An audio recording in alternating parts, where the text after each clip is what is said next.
I want to know who out there makes the most beautiful art. Maybe you're a photographer like me. Maybe you write poetry. Maybe you paint. Whatever it is, you make the most beautiful art. You know it. You get compliments on it all the time. And yet when it comes to social media, you kind of recluse away. For those of you who know what I'm talking about, I had 2 clients yesterday back to back that have this same exact issue. One already has a business and the other one is trying to start her business and having to go back to work full time because she's not willing to put herself out there more. She's not willing to put her art out there for people to see because she doesn't like social media. She doesn't like Instagram. She feels like every time she posts, she gets just a couple of views, nothing big. She lets that make her feel like she's a failure. Okay, and I absolutely know this is super common story. I deal with it all the time with my clients. It is something that I went through, and in fact, I have a crazy story that happened to me about this kind of stuff. And I have to say, like, before I get started with that, just keep your mind open, okay? Because so many of us, we want to do our own thing and we want to create on our own terms, and that's perfectly fine and totally authentic to ourselves. However, if we can't share it, we can't market it, we can't become that person on the other side of it who gets paid to create their art, right? So you have to be able to put yourself out there. And I have found that there are very common subconscious blocks with this in mind. So I want to talk about those. I want to talk about why we're susceptible to them. And I want to talk about some childhood memories that are causing you to think that way, or causing you to feel like you want to recluse, that you don't want to put your stuff out there. You don't really want to be seen. Before I really get started to that story though, let's keep in mind that your subconscious mind is not your conscious mind, okay? We can consciously say, that's ridiculous. I have to make money in order to live, right? I have to put myself out there. I have to book clients, right? We can consciously think about that, but yet we're not touching that subconscious side that's telling you, oh, don't do it, right? What if you do it and you fail? Yeah. We're not doing that when we work on the conscious mind. So all of the work that we do and all the things I talk about are going to be about the subconscious mind. I am a subconscious release technique practitioner. For those that don't know me, my name is Aubrey Barr. I'm also a photographer. I'm a creative entrepreneur just like you. And I've absolutely been there through all of the mindset stuff. I've been a serial entrepreneur for 2 decades now. And this is just something that I feel super passionate about. So when I first started looking at doing more online stuff, I was already a massage therapist and I started doing things distance-wise. And I also was doing the photography. And it was during COVID and I'm like, okay, I need to grow my business this way. And it just felt good to grow more of an online presence. And yet everything I did just felt off. Like I felt like, yeah, I just did what I was supposed to do. You know, I studied up on it. I did what they told me to do and it didn't work. And it just felt like over and over and over, I was hitting this wall. And so I went to a mindset coach and I said, hey, you know, can you help me out with this? Is this like really obnoxious? And I was thinking it was going to be something dumb. And it was like, oh, no, you're fine. There's nothing wrong there, right? You don't have any subconscious programs. But I was completely wrong. And that session that I did completely changed my life. So I'm going to tell you about that.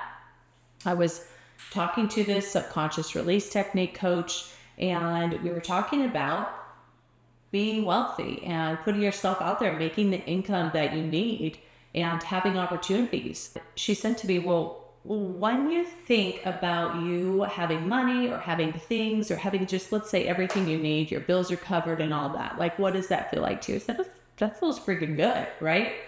Hello. I think everyone can agree with that. But then we were like, well, let's go a little bit deeper. And so I did. I said, you know what? One thing that I've noticed about people who have a lot of money is I feel like they're super flashy. And I've never been flashy. I've always been like t-shirt, pants. Nowadays it's joggers, but just like super chill, super lax, like easy to talk to. Anyone can come up to me and talk to me. And that was how I was. I didn't want to look like I was making it. I didn't want to look like I had money. My own programs around that were that anybody who makes money has to be seen. They cannot go anywhere in silence. They are absolutely pointed out everywhere they go. They don't get to be like incognito, right? And that was my programming from childhood. And I'll tell you where it came up, because I had this memory pop up in my head as I was talking about it. I remember when I was a kid, we had moved to a new school up in Alaska, and I had siblings, but they always were more like outgoing than I was. I was super shy, just kind of introverted. And I remember the first day of school, we were getting our lunch. Everybody had lunch at the same time. And I was just standing there with my tray full of lunch food, like standing in the cafeteria. And I could see everybody sitting down. Everybody had seats. Everybody was talking, right? Having a good time. And I just stood there with my tray, and I felt it deeply, and I just said, I just don't want them to see me. And I honestly felt that way, like I don't want anyone to notice that I even exist. And so that's when the program started cementing itself into my mind. It was this idea that if I believed they couldn't see me, then therefore they wouldn't. It was more comfortable. It was safe, you guys. Big word, safe. It felt safe to me to be invisible. And coming from a big family, I'm the middle of 7 kids, that are also plays into that idea that, I'll just fly under the radar. I'll be good down here. But in reality, I was setting up my life in such a way that I did need to be seen. I am naturally a leader and a role model, and someone who teaches people and helps people. And so the two were conflicting. They are not one and the same. They could not exist together in the same realm. And so while I thought I was putting myself out there, I had this subconscious part of me that was like, no, we don't need that. We need to tone it down. We need to shy away from anything that causes extra attention. So when I figured that out, when I went through the process of releasing the emotions and the programming that I had from that memory, I was able to, I just felt like a weight was lifted. And then literally like the next couple days, I decided I was going to start a podcast. I decided to turn my YouTube into a place for me to actually be on videos, not just to post videos of my daughter. I decided to start doing more Instagram reels and doing stories and selling from my stories. I changed so much. I even started a private Facebook group. So all of these things I started being okay with, right? I'm in front of a freaking camera now. Like I'm okay with it. And I found that I actually love it. I just was allowing my subconscious to control so much of my life that I was not allowing myself to grow that way. I was cutting off my own growth. You may be wondering, why am I telling you this today? I'll tell you, it's because I've had a couple clients recently that have these same ideas and the same kind of programming going on in their minds that are stopping them from growth, and they don't even realize it. So if this is you, here's some things that you need to watch out for, okay? Any feelings or past stories coming up about feeling rejected, feeling like you don't belong, feeling like you can't feel this space, that you're not worthy of it, you're undeserving of it. All of those are the basis and the root for these ideas that you get in your subconscious. The way they might manifest could be slightly different though. You might find yourself like pulling up Instagram and just being like, okay, there's that person again. Look at, she's, booking all these appointments. She's getting all this work and she's doing her thing. And I'm over here and nobody even notices me, right? Those thoughts that come up, this basis in jealousy or envy, don't shy away from those. Don't say, oh, stop being that way. Don't do that to yourself, because you're shooing away your emotions that are actually leading you towards a solution. So be super mindful of the way you feel when you're putting yourself out there or when you're thinking about it. Because sometimes it comes up as like, well, I don't want to do that because if I do that now, I'm going to look like an idiot if it doesn't work. You know, if I go ahead and want to mentor somebody and nobody takes me up on that, I'm going to just feel so awful. Like all of these things are just ways for you to keep yourself feeling safe. And in reality, you're not really keeping yourself safe. You're actually keeping yourself small. The difference between being safe and being small, you guys, so different. We have to be able to lean into those insecurities. We have to be able to say, okay, I freaking hate doing reels, but you know what?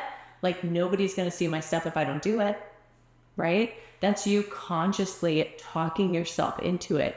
Now let's actually look at the root, right? Why do you not like it? You don't even have to have your face on there for crap's sake. You can do, you know, pictures. You can do just a voiceover. Like sometimes I do my feet and then I have a voiceover of what I'm going through, what's going on in my mind, or how I've shifted my mind around a certain problem or aspect. This idea that you have to hide yourself from things that make you a little uncomfortable, you have to run away, you have to like close yourself off is the absolute worst thing you can do. It's absolutely asinine to put yourself through that. You and your body are coming up with these little signals, these little, oh, you know, that's a problem. Your body and your mind are trying to communicate with you with the areas in which you can heal. And all you're doing is running away from it because it's super uncomfortable. Like, be willing to get uncomfortable. Be willing to get your hands dirty. Okay, because you don't grow businesses because you're comfortable the entire time. That is just not the way it works, right? You've got to dig in. You've got to say, you know what? If I'm going to change this, how can I do that? What do I need to do to look at this differently, to shift my perspective, right? You've got to do the inner work. Stop running from it.